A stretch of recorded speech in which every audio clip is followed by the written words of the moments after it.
Hello buddies, welcome back. It's Anne-Sophie and today I'm going to show you how you can install apps to your Sony Xperia 5 Mark IV.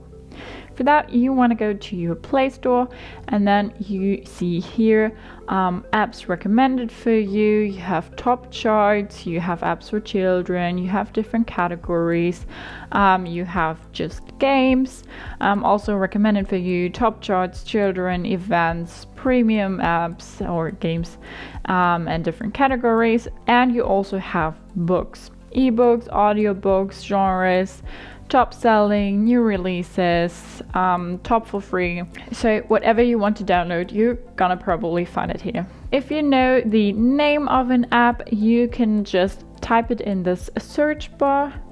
We're gonna go with Lieferando, and then we get an overview of this app and you have more information, details about it, also some reviews and ratings.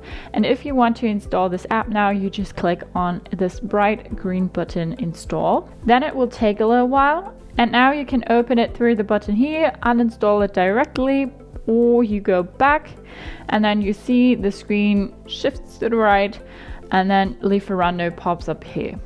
So you can now use Lieferando as you like, order food or use whatever else app you installed. So that's how you install apps to your Xperia 5 Mark IV. Hope you liked it, hope it helped. If so, thumbs up, share and subscribe, and I hope to see you next time.